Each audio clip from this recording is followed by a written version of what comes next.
It's time for truth. Hola, buenas tardes. Soy Antonio Hidalgo y vengo a presentar mi primer libro que se llama El Minotauro en Alcácer. Crimen sádico, voluntad de poder y feminismo de Estado. Ese es el subtítulo.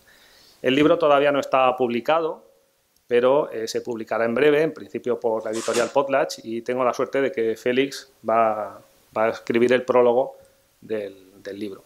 Así que no os lo puedo enseñar, tampoco os puedo enseñar la portada, es una pena, pero bueno, confío en que con la explicación os animéis a adentraros en lo que yo explico, que espero que sea interesante. Bueno, pues, ¿qué cuento? Vamos a ver. Alcácer. Supongo que el libro pone Alcácer porque como lo he escrito en castellano, pensé que era más correcto ponerlo en castellano.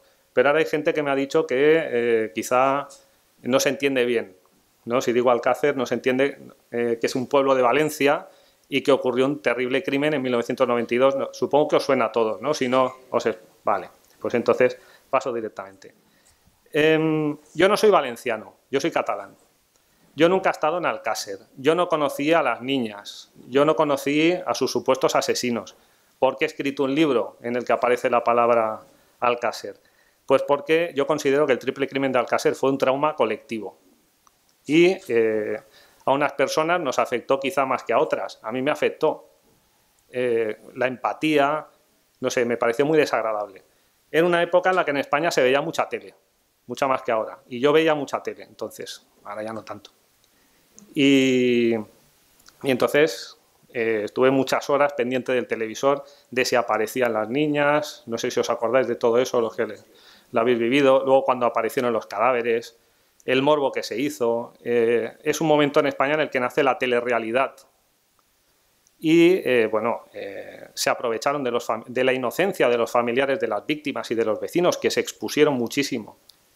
Y luego también vino el siguiente show, que fue cuando el programa Esta noche cruzamos el Mississippi, de Pepe Navarro, no sé si os acordáis, en el que se empieza a especular a raíz del protagonismo que cobra el padre de una de las víctimas, el padre de Miriam, Fernando García, sobre que lo que se va a juzgar en la primavera de 1997, pues quizá no sea lo que realmente ocurrió.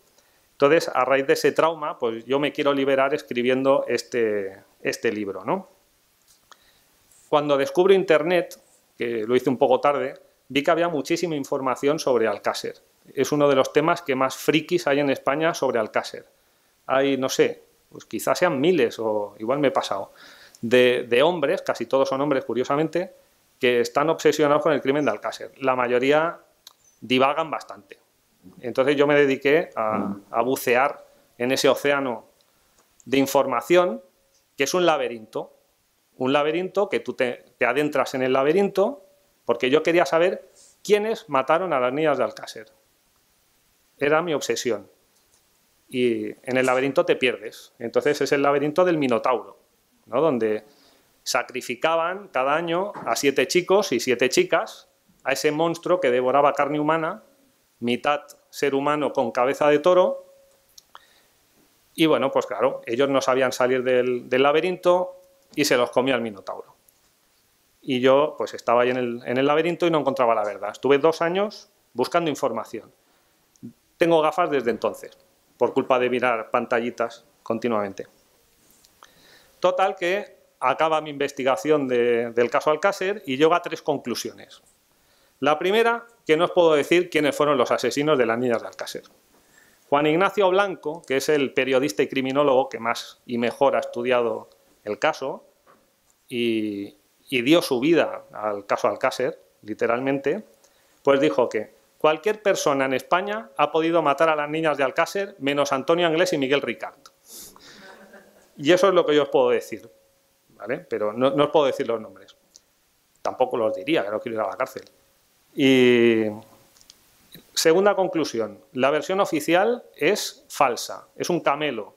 Cualquier periodista que se atreva a salir en un medio de comunicación diciendo que Antonio Anglés y Miguel Ricard mataron a las niñas de Alcácer está mintiendo. Y es así, y es cómplice de ese asesinato. Y lo digo en público y que quede claro. Bueno, ¿Cómo lo sé? Me he leído el sumario, he visto las fotografías de las autopsias, me he leído los informes de las autopsias. Y a ver, es una milonga, es increíble, nada cuadra, es absurdo.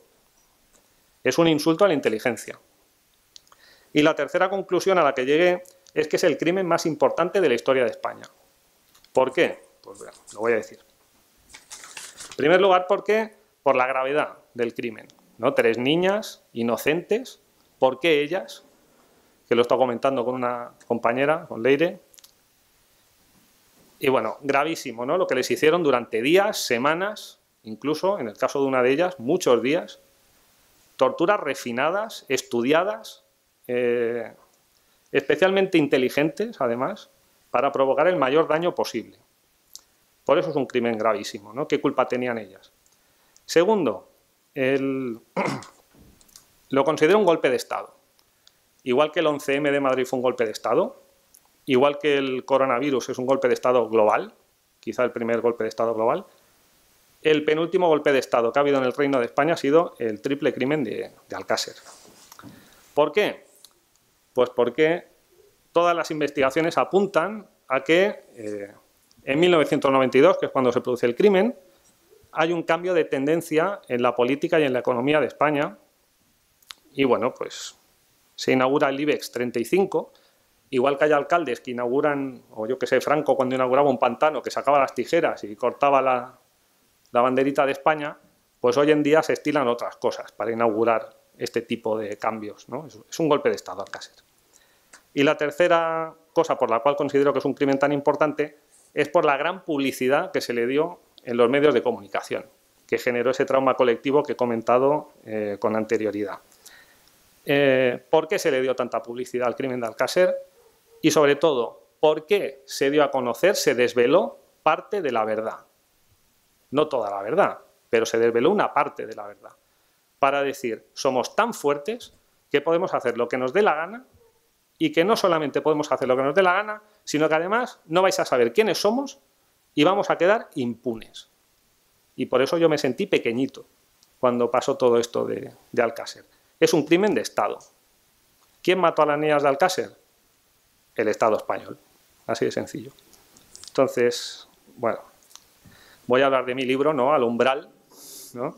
No sé la famosa frase. Umbral que, por cierto, sabía muchas cosas sobre el crimen de Alcácer. Sí, hay algún artículo muy interesante de Umbral sobre el halcón maltés. Os lo recomiendo. Bueno, vamos a ver. El halcón maltés, un artículo en el periódico El Mundo, en el que habla en clave sobre Alcácer y dice muchas cosas. Entonces, vamos a ver. El libro se llama El Minotauro en Alcácer. En el mito del Minotauro hay básicamente 3 personajes. El Minotauro, que es el Estado, quien asesina a las niñas. Está Ariadna, que es la que consigue no perderse en el laberinto o hacer que Teseo no se pierda en el laberinto, y eso es lo que tenemos que hacer nosotros, que no nos engañen con Alcácer, que no nos creamos la versión oficial, que no hay quien se la trague, y sobre todo que no vuelva a pasar. Y luego está el héroe, que es Teseo. Entonces vamos a convertirnos en Teseo, vamos a ser Teseo. Ya está bien de permitir que ocurran estos crímenes, porque Alcácer ni fue el primero ni fue el último, y continúan ocurriendo. No sé si conocéis el caso de la niña Lucía Vivar, de Málaga. La del tren, exacto. ¿Quién se va a creer que esa niña andó 4 kilómetros y pico por unas vías del tren? Eso no hay quien se lo crea. Entonces, bueno, en la portada del libro, que es muy bonita, me han hecho una portada del libro muy bonita, y es una pena que no la pueda enseñar, aparece Teseo en primer plano, con un arma, y el que se esconde y tiene miedo es el Minotauro. Está escondido. Porque ya está bien de que seamos nosotros los que tengamos miedo. Tenemos que matar al Minotauro. Porque no es tan poderoso el Minotauro. Son pocos. ¿Vale? Nosotros somos más. El libro, que me estoy enrollando mucho, tiene formato de obra de teatro. Está dividido en 3 actos, cada acto en varias escenas, y cada uno de los 3 actos viene precedido de una relación de personajes históricos ya muertos, personajes de la actualidad. Y bueno, pues he querido darle este formato de obra de teatro, no solo porque queda bien, sino porque además Alcácer fue una teatralización. fue una performance para demostrar el gran poder que tenían, ¿vale? ante la opinión pública. Los espectadores de Alcácer fuimos nosotros. Y bueno, pues el libro empieza con una frase de Jung que dice: cuando el amor es la norma, no hay voluntad de poder, y donde el poder se impone, el amor falta. Porque para mí, lo contrario del amor no es el odio, todos tenemos odio. Yo, por ejemplo, odio a los asesinos de las niñas de Alcácer y a otras personas, y no por eso me considero una mala persona. Lo contrario del amor es la voluntad de poder, porque las cosas se pueden conseguir de dos maneras. Con amor, yo no le deseo el mal a nadie. Yo digo, pues yo quiero que me vaya bien a mí, pero también quiero que os vaya bien a vosotros. O podéis hacerlo de otra manera, que es: yo quiero algo y lo voy a conseguir fastidiando a los demás. Entonces, Alcácer fue un crimen hecho por psicópatas, pero la sociedad occidental, la sociedad española, es una sociedad de psicópatas cada vez en mayor medida. Y entonces eso se debe a una serie de bases ideológicas, esto viene de antiguo, que han derivado en Alcácer. Alcácer no deja de ser una consecuencia del pensamiento actual. Entonces yo le doy mucha caña a 3 personas en el libro. Me ha servido un poco para desfogarme, ¿no? Yo tenía mucho odio acumulado y he dicho, voy a escribir este libro, ¿no? Y entonces he repartido bastante. El primero que pilla es el Marqués de Sade, intelectual del siglo XVIII, aristócrata y escritor. ¿Conocéis al Marqués de Sade? Vale. Un personaje curioso, ciertamente, pero desagradable, porque no solamente escribía sobre crímenes sádicos, sino que también los practicó, ¿vale? Él participó. ¿Quién era el Marqués de Sade? Un pijo consentido, mimado y malcriado, que se creía que podía hacer lo que quisiera, con quien quisiera. Era un solipsista. Pues yo puedo hacer lo que quiera, si a mí me gusta lo hago, y me da igual las consecuencias de los demás, ¿no? Entonces, claro, curioso, sí, la intelectualidad de izquierdas, Baudelaire, Flaubert, Simone de Beauvoir, ahí en Francia, han encumbrado al Marqués de Sade como un santo de su particular religión progresista, y bueno, es muy admirado el Marqués de Sade, ¿no? Y es curioso porque es admirado por la izquierda feminista cuando el Marqués de Sade única y exclusivamente torturó a mujeres pobres, pese a que era homosexual. Prefería torturar a mujeres y pobres, nunca torturó a una persona de la aristocracia. No sé a qué viene tanta pasión por el Marqués de Sade. Segundo personaje al que le doy mucha caña en el libro es a Friedrich Nietzsche, que es un siglo posterior, siglo XIX, escritor, filósofo alemán del siglo XIX. Yo a Nietzsche lo descubrí gracias o por culpa de Félix, que se metió mucho con él, y yo dije, pues vamos a leer a Nietzsche. Y quedé realmente horrorizado, efectivamente, por las obras del loco Nietzsche. Bueno, hay un seminario de Jung muy interesante que analiza la obra más famosa de Nietzsche, que es el Zaratustra, ¿no? Así habló Zaratustra. Y bueno, lo califica de neurótico, porque era un tío tan reprimido, que se inventó un personaje ficticio, que era Zaratustra, que hacía todo lo contrario de lo que él hacía.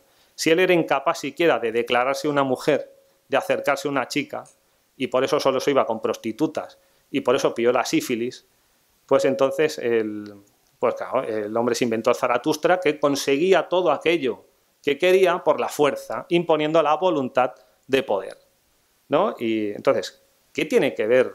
En la segunda parte del libro me centro básicamente en analizar ideológicamente a Sade y a Nietzsche. ¿Qué tienen que ver Sade y Nietzsche con Alcácer? Muchísimo, ¿no? Porque son las bases ideológicas de un mundo en el que la gente consigue lo que quiere por la fuerza y sin pensar en las consecuencias, es decir, sin moral, porque fue Nietzsche precisamente el que, bueno, pues populariza esto del relativismo moral y el que se carga lo positivo del cristianismo, básicamente la idea de la moral. Y es que yo tengo una frase aquí que me inventé preparando el papel que es: el crimen es universal, pero el sadismo es propio de las élites. Y eso lo tenemos que tener muy claro. Todos podemos llegar a matar a alguien, ¿vale? O no sé, yo espero que no. Pero a veces uno se cabrea, se calienta y puedes hacer cosas que luego te arrepientes. Pero premeditar durante tanto tiempo el secuestro, la tortura. ¿Cómo vamos a torturarlas? ¿Cómo vamos a conseguir que duren vivas el mayor tiempo posible? Eso siempre está relacionado con el poder, con la voluntad de poder y muchas veces con el Estado. Entonces, la primera parte del libro básicamente se centra en demostrar que el crimen sádico está íntimamente vinculado al poder del Estado. Y entonces hago un análisis, no exhaustivo, sino, bueno, personas que me han parecido interesantes a lo largo de la historia, que son grandes asesinos, criminales y que casi siempre están muy vinculados al ejercicio del poder. Y entonces llega mi personaje preferido de los tres a los que les doy mucha caña. En la tercera parte me centro en Simone de Beauvoir. No sé si la conocéis. Si hay alguien que le caiga bien Simone de Beauvoir, tendremos un problema. Es el ser más repugnante al que he leído jamás. Lo voy a decir así de claro. Vamos a ver. La gente que, bueno, de mi entorno me pregunta, ¿y qué tiene que ver el feminismo con Alcácer? Muchísimo, ¿no? Desde un personaje siniestro de Alcácer, que es una tal Beru, abogada de la asociación feminista Clara Campoamor, que colaboró muy activamente en que Miguel Ricard era el culpable del caso, ¿no? Cambió de versión, primero era partidaria de Fernando García, el padre de Miriam, luego se cambió de lado casualmente cuando empezaba el juicio, ¿no? Entonces, bueno, tenemos muchos casos actuales, por desgracia, de connivencia entre el feminismo y crímenes sádicos y violaciones, sobre todo a mujeres y sobre todo a niñas. Por ejemplo, el caso de las Islas Baleares, donde casi todas las niñas han sido prostituidas en los centros de acogida del Estado, donde se supone que estos centros tenían que velar por su seguridad y por su integridad. ¿Y qué ha hecho el gobierno de izquierdas de las Islas Baleares? Da igual que sea de izquierdas o de derechas, yo no soy ni de izquierdas ni de derechas. ¿Pero qué ha hecho? Pues una total connivencia con estos crímenes que se estaban produciendo. La relación es que el feminismo básicamente vende una idea a las mujeres que es que tienen que ser interesadas y malas. Hay muchos ejemplos en el libro donde aparece eso, ¿no? La mujer tiene que ser mala. Entonces hay una frase que me encanta de Kate Millett, que es quizá la feminista más influyente en América, que dice: el amor es el opio de las mujeres. Ya queda claro, ¿no?, lo que pretende el feminismo. Y hay una palabra que me encanta y que por desgracia aquí he escuchado a varias personas que la han dicho con muy buena intención, pero que yo la rechazo, esa palabra, que es empoderarse. Que sobre todo se usa en el ámbito del feminismo, que también se usa en otros ámbitos, ¿no? ¿Por qué no utilizar la palabra tener dignidad o no sé? No, pues se utiliza empoderarse, que quiere decir imponerse sobre otro, ¿no? Tener poder sobre el otro, ¿no? Y eso es lo que pretende el feminismo, que las mujeres se empoderen. Como hemos sido víctimas del patriarcado, pues ahora vamos a ser verdugos, vamos a hacer lo que decía Nietzsche, ¿no? Que es, si eres esclavo, coge el látigo y esclaviza a los demás, ¿no? De hecho, Simone de Beauvoir escribió un libro defendiendo al Marqués de Sade, que se titula ¿Hay que quemar a Sade? Y ella dice que no hay que quemar a Sade, que hay que ponerle una estatua al Marqués de Sade, ¿no? Entonces, en una de las novelas del Marqués de Sade, una de las víctimas de un grupo de psicópatas, que eran clérigos, estaban siendo torturadas y entonces hay una de ellas que decide empezar a torturar a sus compañeras de cautiverio. Deja de ser esclava y se convierte en la preferida de los psicópatas. ¿Y qué hace Simone de Beauvoir? Aplaude a esta mujer que se empoderó. Entonces yo califico, después de examinar la obra más importante de Simone de Beauvoir es la feminista más importante de Europa, francesa del siglo XX, ¿no? He puesto un intelectual del 18, uno del 19 y uno del 20. Entonces, la obra más importante es El segundo sexo, que es una obra bien escrita, pero realmente terrible. Entonces yo califico a Simone de Beauvoir de tres cosas. La primera, misántropa y misógina. Odia al ser humano y odia a las mujeres. Curioso siendo ella un ser humano, aunque no lo parezca así por la imagen. Y curioso siendo ella una mujer, aunque no lo parezca así. Pero bueno. Entonces, por ejemplo, los hombres que somos para Simone de Beauvoir, somos torpes, porque su marido, Sartre, parece ser que era muy torpe en los asuntos sexuales. Ya, pues ella dijo, como Sartre es torpe, pues todos los hombres somos torpes. Y sátiros, estamos todo el día pensando en lo mismo. Y las mujeres son enfermas psicológicamente, físicamente, y sobre todo desprecia los atributos del cuerpo femenino. Para ella la menstruación es una maldición. Para ella los pechos son, ahora no recuerdo la palabra exacta, pero bueno, da igual, ya en el libro sale. Entonces, sí, es curioso el odio a los pechos, ¿no? Que Simone de Beauvoir se pasa todo el libro, El segundo sexo, muy preocupada porque tiene tetas. Entonces, claro, ahora he hecho un chiste y voy a hablar de algo muy desagradable. Y es que en Ciudad Juárez se cometieron cientos de miles, quizá, o miles de feminicidios, de crímenes sádicos contra mujeres. No sé si conocéis los casos de los asesinatos de mujeres de Ciudad Juárez. Y en la mayoría de estos crímenes se les arrancaban los pezones a mordiscos a las chicas. Y una de las víctimas del triple crimen de Alcácer también sufrió la amputación de un pezón con unos alicates. Siento contar esto, pero esto es una de las muchas torturas que sufrieron las niñas. Parece que hay como una intención hoy en día, ¿no?, de atentar contra la mujer, atentar contra la maternidad, atentar contra los pechos, que es el alimento de la vida, el alimento de la humanidad. ¿Y qué fue Alcácer sino un crimen misántropo y misógino como Simone de Beauvoir? Entonces, el segundo calificativo... No me invento nada. Yo creo que es bastante ameno y lo he escrito con la cabeza, con el corazón y también con las agallas, que hoy en día se encuentran pocos textos de este tipo. Nada, pues muchas gracias por la atención.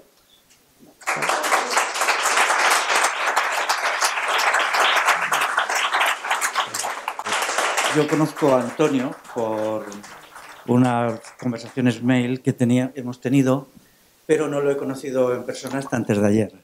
O sea, cuando se presentó y él me dijo, soy Antonio, digo, encantado, ¿no? Ya conocía el libro porque él me lo envió para que ya hace un mes o un poco más, ¿no? Y me pidió que le hiciera el prólogo. Y ya hemos hecho gestiones para encontrar una editorial que lo publique y tal. Y creo que sí que así será, ¿no? El libro suyo pues me remueve muchas cosas dentro, ¿no? Porque yo he tenido, por ejemplo, con el asunto de Nietzsche, pues hace 7 o 8 años era una batalla a brazo partido, en montones de actos públicos míos que no tenían nada que ver con este asunto, porque sobre temas de agricultura, mundo rural y todo eso, pues me salía gente a insultarme porque me ponía Nietzsche y tal, ¿no? Fue una batalla que al final ganamos porque un amigo andaluz que se llama Nicolás González Varela tiró de la manta y descubrió... ¿Tú conoces el libro suyo, Nietzsche contra la democracia? Bueno, lo conozco, pero no lo he leído.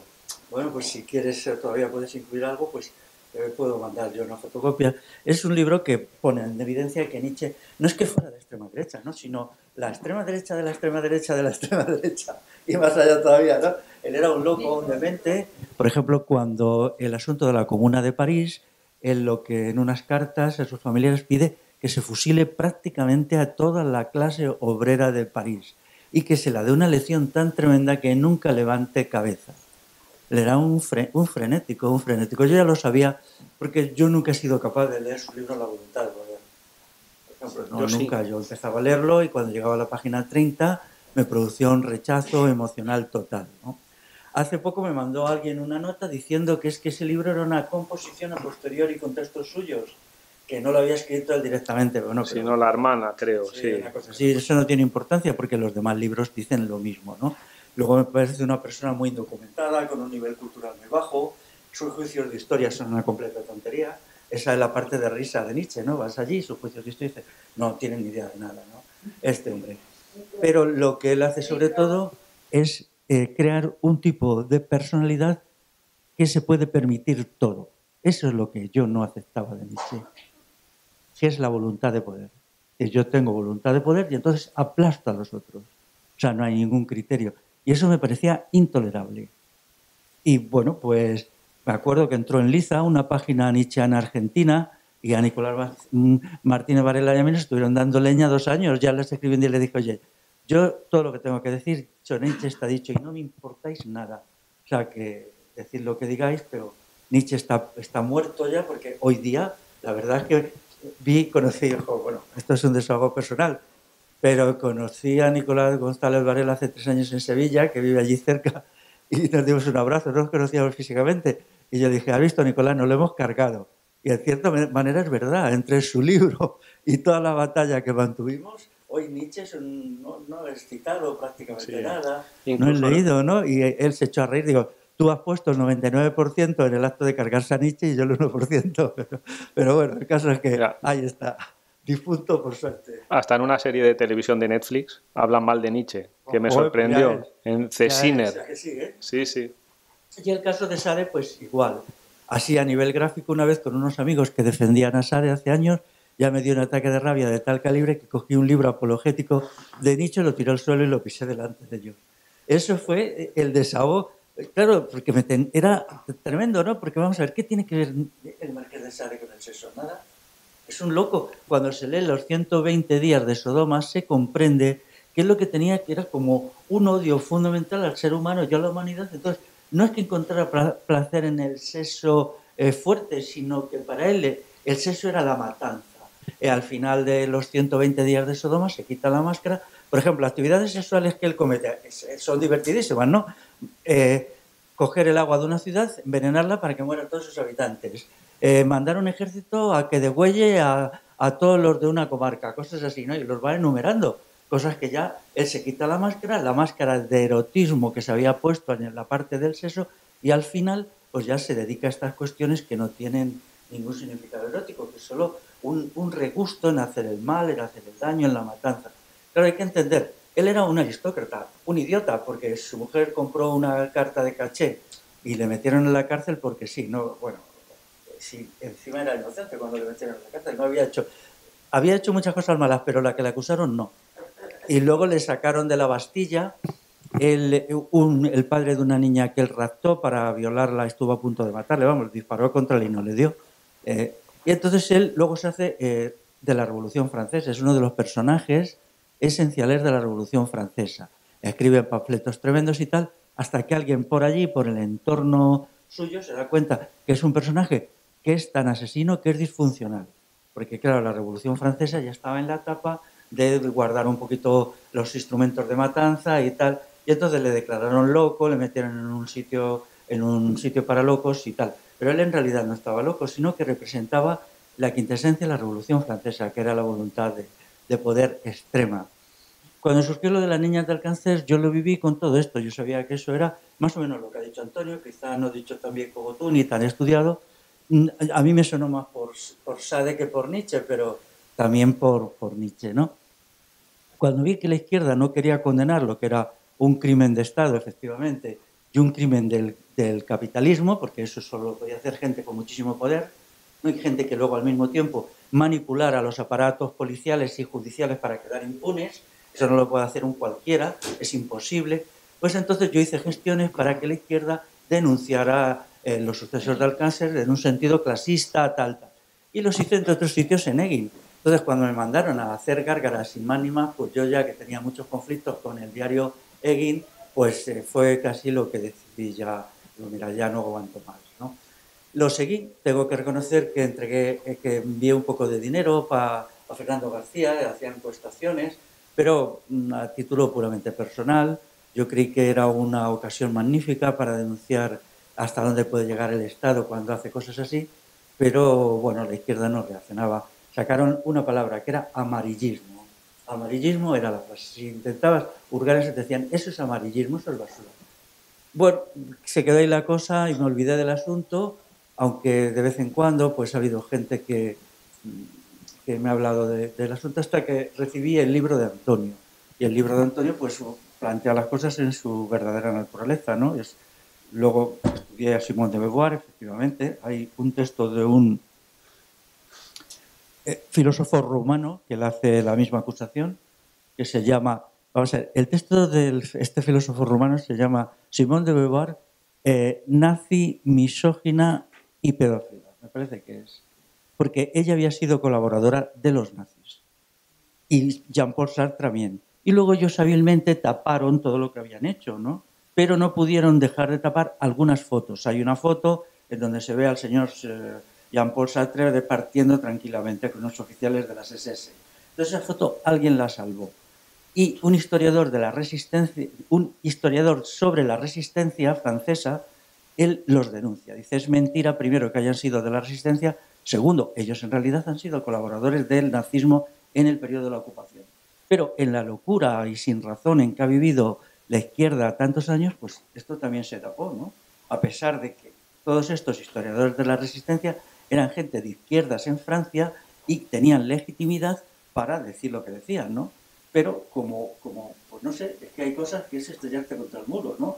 Por lo demás, la filosofía de Jean-Paul Sartre me parece de risa, no es una tontería, vamos, es una tontería pedante, y Simone de Beauvoir, pues nunca me la he podido tomar en serio, como ella es una personalidad, bueno, muy curiosa. Ella vivió estupendamente con el periodo nazi, dijo que la habían, por pertenecer a la resistencia, expulsado de un trabajo, se investigó a fondo y ella la habían expulsado por pedófila, porque había violado a una niña. No tenía nada que ver con la política, o sea, la echaron. Luego ya dijo que es que como ella era de la resistencia y tal. Todo esto ya se sabía, pues, cuando todavía ellos vivían, ¿no? Hay una foto terrible que es una denuncia de lo que nos ha tocado vivir, en que ellos aparecen en una canoa a todo bordo junto con Fidel Castro. Entonces Fidel Castro se pavonea de estar al lado de la intelectualidad europea más, y ellos de un radical como Fidel Castro. Bueno, todo esto es una pantomima horrible, ¿no? Y pues, claro, todo esto continúa en el sentido de que, vamos a ver, el problema de la sexualidad con violencia está ligada al poder. Quien tiene el poder político y económico tiene el poder sexual. Y ellos pueden hacer lo que quieran. O sea, y eso es una cuestión que se ve todos los días en las empresas. Yo colgué un vídeo que se llama violaciones de mujeres en empresas, y bueno, pues nada, me cayeron pues lo de siempre, tortas y tal y tal. Sin embargo, hay algunos estudios que dicen que es un fenómeno muy común y tal. Pues, nadie lo quiere ver. Bueno, pues si no lo quieren ver, pues peor para ellos, ¿no? Entonces, el texto de Antonio ha removido todo esto, plantea cuestiones muy importantes. La que tú dices de necrofilia es verdad. Ellos hacen una ruptura total entre la sexualidad y la reproducción, lo cual es imposible porque la sexualidad y la reproducción no se pueden separar. Luego sí, pero inicialmente, ¿qué es? Causa y efecto, ¿no? Y entonces, pues, pensé que este asunto nunca lo volvería a tratar, se quedaba ahí, quizá historiadores de dentro de 500 años, si existe la humanidad, pues podrían tratar este asunto, pero yo pensé que no. Y ahora, pues, Antonio me da una oportunidad de hacer algunas reflexiones que van en la dirección que él dice, ¿no? Sobre todo, pues, el caso de Nietzsche, el caso de Marqués de Sade. Hay una cosa interesante, que un hombre como Pasolini, que era muy de izquierdas, pero con una mentalidad muy inteligente, Pasolini era muy inteligente, sus películas eróticas para mí son lo mejor del erotismo, sobre todo el de Camerón y alguna otra menor. Él hace una película muy interesante que son Los 120 días de Saló, que es una burla y una denuncia del libro de Sade. Si el libro de Sade se llama Los 120 días de Sodoma, él le llama a su película Los 120 días de Saló, porque Saló era la república que monta Mussolini en el momento final de la guerra. La república de Saló. Saló es un pueblo del norte de Italia, cuando ya los nazis alemanes y los fascistas italianos estaban ya en plena derrota. Él hace allí un paripé político y se apoya en el ala más violenta, más demente, más sádica de los fascistas italianos. Y entonces la película es eso, que están allí en un gran palacio, copia todo lo que cuenta Sade en Los 120 días de Sodoma, y entonces todos entran muy de uniforme, tanto del uniforme negro de los fascistas italianos como de los uniformes específicos de los nazis, y montan una orgía que llevan pues básicamente mujeres, también algún chico, algún efebo, y entonces el juego pues es irlos matando uno detrás de otro, obligarles a cosas terribles y tal. Yo tengo que reconocer que no fui capaz de verla entera, que llegó un momento que ya no podía. Vamos a ver, me producía mucha repugnancia, incluso física, las escenas que aparecen. Y Antonio me acaba de decir que él ha pasado lo mismo, ¿no? Pero a ti también, ¿verdad? Pero con eso Pasolini ridiculiza todo este mundo y lo denuncia, porque él no tiene duda que cuando yo tuve aquel incidente de pesar el libro, hice lo mismo. Lo que yo le lancé a mis amigos o pseudoamigos es: vosotros sois unos fascistas porque apoyáis a Assad. Esa fue la frase que yo le lancé. Entonces tuve que esperar 30 años o no, 15 años para enterarme que había una película de un tal Pasolini que decía lo mismo. Pero fueron un tiempo de humillación, porque entonces, si no apoyabas a Sade, eras un idiota. O sea, una de las muchos horrores que ha sufrido mi generación es este. La idea de que Sade era liberador, de que cuando... Reprimido. Sí. Y entonces, bueno, pues toda esa bola de vivencias, ideas y tal, se ahora ha resurgido con el texto de Antonio, y es pues lo que contaré en el prólogo. Hola, ¿qué tal? Se oye, ¿no?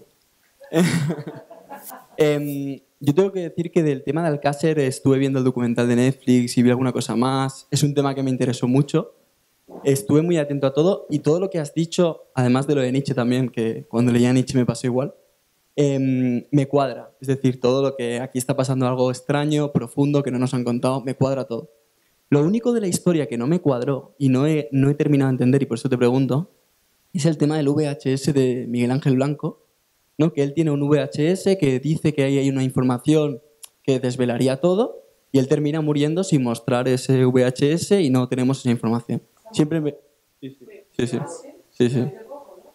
1 año y medio, 2, ¿no? Murió justo el día en que yo empecé a redactar el libro. Ojo, ¿eh? La sincronía. Pues eso, te quería preguntar qué sabes, si sabes algo. Siempre me quedo un poco colgado. Ya está. Sí. Yo creo que fue un error estratégico de Juan Ignacio Blanco. Porque si tiene el libro, lo tenía que haber mostrado, el vídeo, y si no lo tiene, no lo tenía que haber dicho.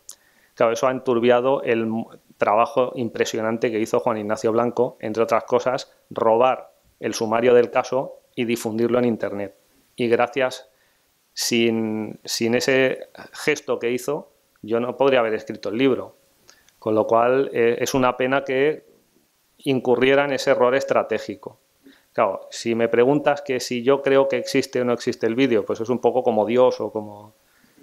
No lo sé, porque no te puedo decir.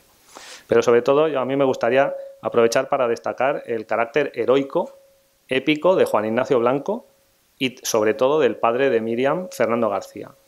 Que el Estado primero secuestra, tortura, viola y mata a su hija, y Fernando García luego sufre una persecución por parte del mismo Estado por querer difundir la verdad del caso. Es un ejemplo. Yo lo que no termino de entender de tu exposición es por qué calificas el crimen de golpe de Estado. ¿Por qué lo amplificas a nivel nacional y qué esconde? Supongo que hablas metafóricamente, no lo sé, pero se me escapa. Hablo metafóricamente por la gran trascendencia que ha tenido desde el punto de vista del shock emocional que nos causó a todos y lo que he explicado de sentirme muy pequeñito. Pero también creo, y aquí ya me meto en quizá conspiraciones, creo que también es un golpe de Estado real.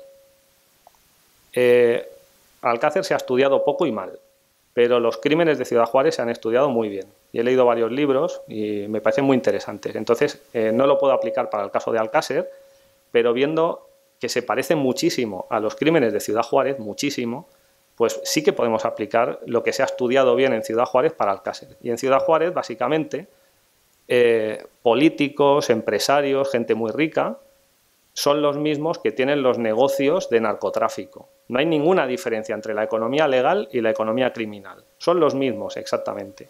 Entonces, esta gente hace pactos de sangre, que para cerrar un negocio, pues consiguen tener una cohesión entre ellos enorme, porque entre todos participan en la comisión de un crimen terrible que queda filmado, y en ese momento aquella persona que no cumpla con sus acuerdos de lo que sea, del negocio, de la política o de lo que sea, esa persona queda inmediatamente pues, bueno, expuesta frente a los demás.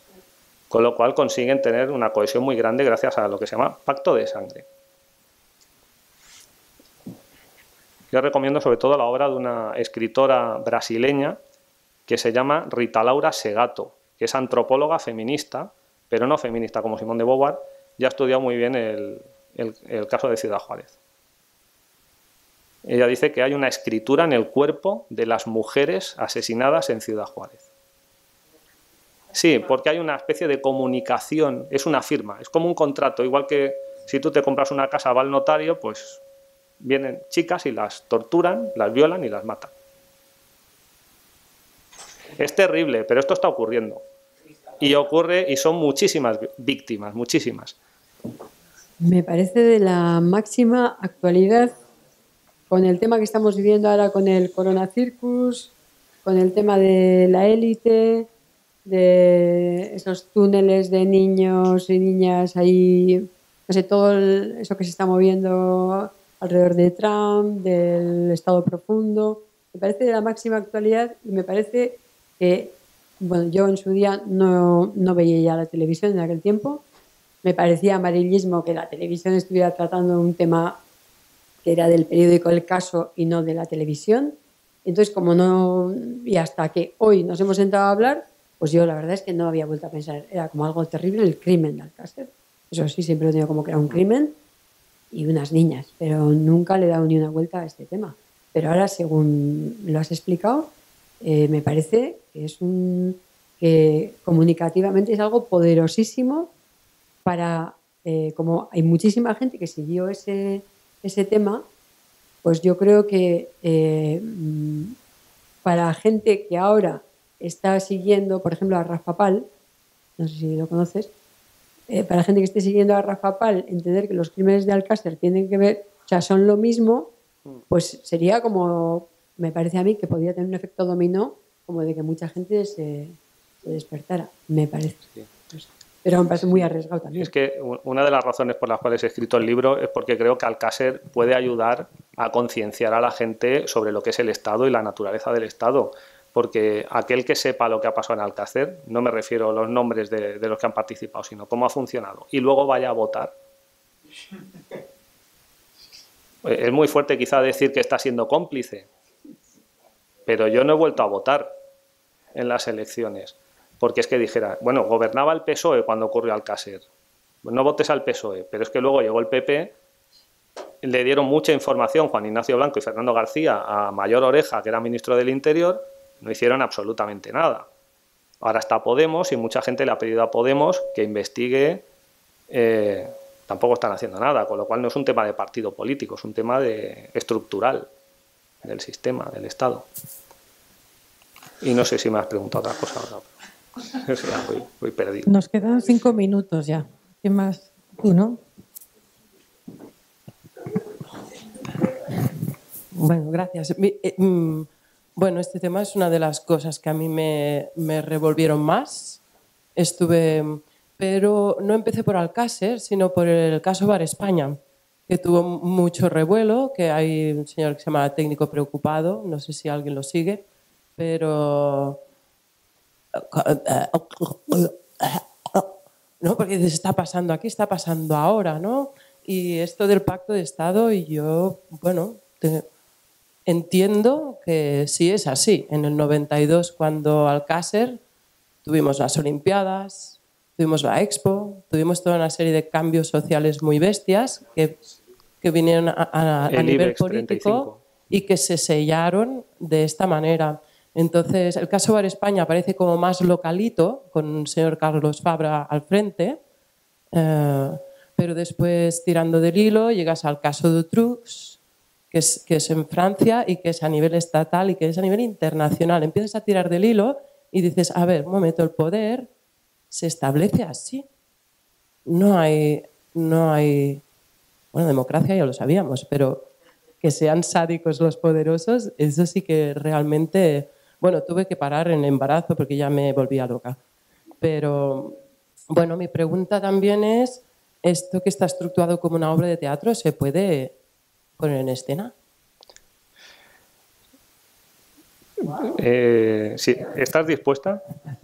No, lo que pasa es que yo creo que el libro no tiene estructura para ser representado, creo. Lo que pasa es que es un poco una ironía que he querido hacer, porque el Marqués de Sade era muy teatrero y este tipo de crímenes no dejan de ser representaciones. Sí. Quiero hacer una reflexión respecto a la situación actual. sobre el grado de docilidad que tienen las sociedades del Estado español. No sé si sabéis que hay un estudio que sitúa a España en su lenguaje el país donde más se sigue a los gobiernos en sus normas, donde más se obedece. Me lo contó alguien. Hay un estudio de todos los países del mundo, bueno, de todos no, pero me parece que son 100, en el mundo hay 140. Entonces, este país es donde más se sigue al gobierno, más se le obedece, menos conflicto hay. Es una cuestión terrible eso. Pero claro, todo esto es el resultado de un baño de locura y sin razón, porque no hay que tener mucha filosofía en la cabeza para entender que Nietzsche es intolerable. O sea, Nietzsche sencillamente es intolerable. Primero, no es un filósofo, es un ideólogo, ¿no? Un ideólogo es un charlatán, un señor que cuenta unas historias y ya está. Pero no tiene su obra estructura de filosofía ni nada. Pero claro, que a toda una generación se le haya lavado el cerebro con Nietzsche, porque Nietzsche no lo ha leído una élite, ha sido una lectura de masas. Sus obras tiraban 40, 50.000 ejemplares, 100.000, sucesivas ediciones. Por ejemplo, el Anticristo, si nos ponemos a calcular cuántos ejemplares se han vendido del Anticristo entre 1970 y el año 2000, puede salirnos perfectamente 300.000 ejemplares. Entonces, claro, todo esto ha originado una distorsión de la capacidad reflexiva y de la conciencia moral del público aquí tremenda. Lo mismo pasa con Heidegger, ¿no? Hace 7 años no podías leer ni una obra de filosofía un poquito seria que no te citara 70 veces a Heidegger, el filósofo alemán este. Curiosamente, el señor Heidegger había sido miembro activo y entusiasta del partido nazi, ni más ni más. O sea, es que lo había sido, vamos. Y él ni siquiera se molestó, después de acabada la guerra y tal, en negarlo. Él, cuando le hacían entrevistas, sí, claro, yo fui, claro. Y él se mantuvo, que murió ya en el año 1960 y tanto y tal. Y entonces, y nadie se atrevía a decir, no, este señor no es que solamente sea un nazi, sino que además es un incompetente y un necio porque ha escrito una filosofía absurda que primero no se entiende. Entonces, han tenido que pasar muchos años antes que haya una reacción contra Heidegger basada, de nuevo, Nicolás González Varela, que es el filósofo andaluz que he dicho que también se puso a caldo a Nietzsche. Entonces él hace un libro muy documentado, puesto que Nicolás se maneja perfectamente en alemán, con investigación, y le pone en su sitio. Y luego Elena Osaña hace otra obra también sobre Heidegger. Elena Osaña va, digamos, en un sentido quizá más político y Nicolás en un sentido más filosófico. Pero esto es una limpieza que ya es tardía. No es los libros estos se han publicado hace 3 o 4 años. Uno de ellos hace solo 2, me parece. Entonces, claro, todo esto ha dejado una huella negativa, un pozo de basura, de suciedad, de locura, de desestructuración. ¿Que cómo se combate eso?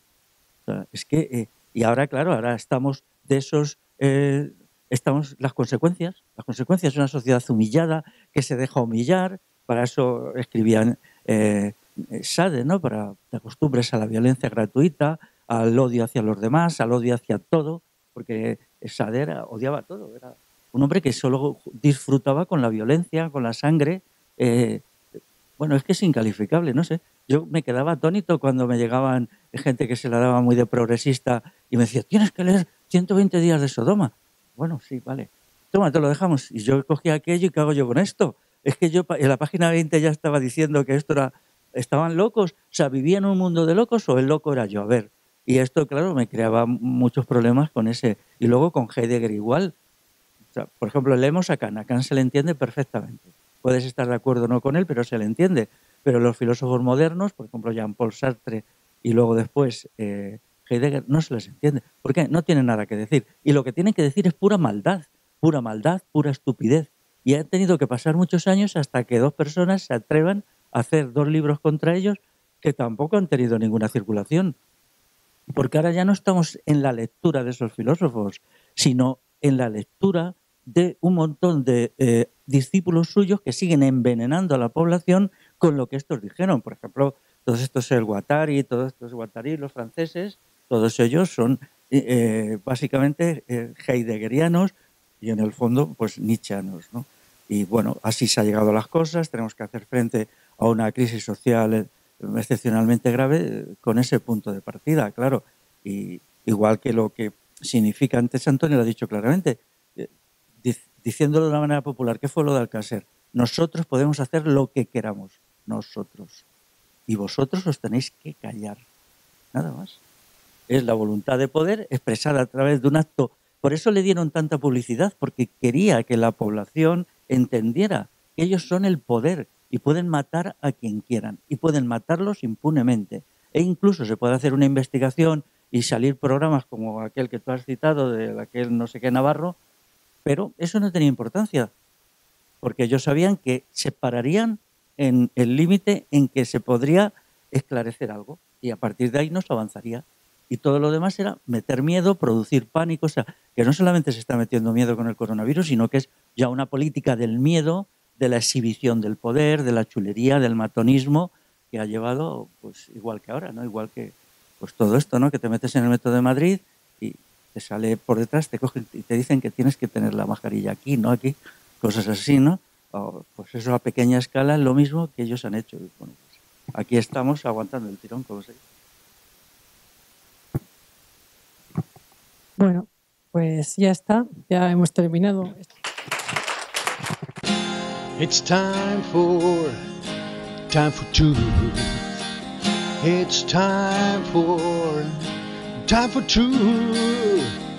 It's time for truth. It's time for truth.